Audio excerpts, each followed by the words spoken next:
உங்க வீட்ல சத்து மாவு இருந்துச்சுன்னா, குழந்தைகளுக்கு வந்து இந்த லட்டும், கொழுக்கட்டையும் செஞ்சு குடுத்து பாருங்க. இது பண்றதுக்கு வந்து ஒரு 3 டேபிள் ஸ்பூன் அளவுக்கு தேங்காய் துருவல், இது கூட வந்து ஒரு 2 ஏலக்காவும் சேர்த்து நல்லா அரைச்சு எடுத்துட்டேங்க.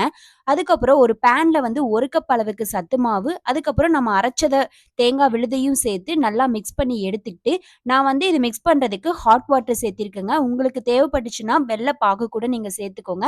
எனக்கு மாவுல இருக்கிற சுகரே கரெக்ட்டா இருந்ததுனால, நான் அதையே வந்து சப்பாத்தி மாவு அளவுக்கு பெனஞ்சு எடுத்துட்டு, கொழுக்கட்டை பிடிக்கிற அளவுக்கு வந்து நான் பிடிச்சு எடுத்துட்டேங்க. அத வந்து இட்லி பாத்திரத்துல ஒரு 5 டூ 10 நிமிஷம் நல்லா வேக வச்சு எடுத்துட்டோம்னா, சூப்பரான இனிப்பு கொழுக்கட்டை ரெடி ஆயிடுச்சுங்க. அதுக்கப்புறமா வந்து இன்னொரு பேன்ல நான் 1 கப் அளவுக்கு சத்து மாவு எடுத்திருக்கேன். இது வந்து ஈஸியான ரெசிபி தாங்க. நீங்க வந்து அந்த சுகர் வந்து உங்களுக்கு பத்தலைன்னா, நீங்க வந்து வெள்ள பாகு சேர்த்துக்கோங்க. நான் வந்து ஹாட் வாட்டரையே சேர்த்திட்டு லட்டு மாரி புடிச்சுட்டேங்க. ஃபைனலா சத்து மாவுல பண்ண கொழுக்கட்டையும் ரெடி ஆயிருச்சுங்க. லட்டும் ரெடி ஆயிருச்சு. இந்த ரெசிபி உங்களுக்கு பிடிச்சிருந்தா என்னோட சேனல மறக்காம சப்ஸ்கிரைப் பண்ணிக்கோங்க. நாளைக்கு ஒரு வ்ளாக்ல பார்க்கலாம். Thank you.